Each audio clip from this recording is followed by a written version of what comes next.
அன்பும் அரணும் சிவா மற்றும் சரண்யா வாழ்க்கை ஒரு சிறந்த உதாரணம். சிவா, அவரோட அம்மா சீதா, மனைவி சரண்யாவோடு ஒரு கிராமத்தில் வாழ்ந்து வந்தார். சிவாவோட அம்மா உடல் நலம் பாதிக்கப்பட்டு படுத்த படுக்கையானார். சரண்யாதான் கூட மாட எல்லா பக்கமும் நின்று அம்மாவுக்கு தேவையான அனைத்துமாயிருந்து பார்த்து கொண்டால். சிவாவும் அவ்வப்போது வேலைக்கு போக முடியாத நிலை வரும்.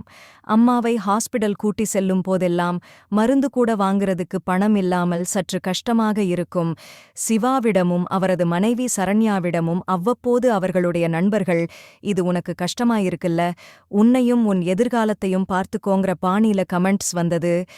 இருவருமே நல்ல பொருத்தம் போல் ஒரு போலவே பதில் அளித்தார்கள். அம்மா ரொம்ப கஷ்டப்பட்டு வளர்த்தாங்க, அவங்கள பாத்துக்கிறது என்னோட கடமை.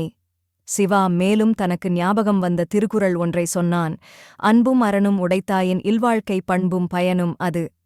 அதை கேட்ட அவரோட நண்பர்கள் இன்னுமே சிலிர்த்து போனாங்க. அவரோட வாழ்க்கை முறையை நினைச்சி நெகிழ்ந்தார்கள். அன்பும் அறமும் உடைய இல்லம்தான் உண்மையான வாழ்க்கைக்கு ஒரு சிறந்த வரம்.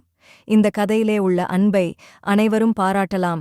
அதை வேலை வேலை என்று ஓடும் இந்த காலத்தில் கடைப்பிடித்தால் நம்ம வீட்டிலும் அன்பு பெருகி மகிழ்ச்சியோட வாழ முடியும். இந்த கதை பிடித்திருந்தால் மறக்காமல் ஒரு லைக் பண்ணுங்க.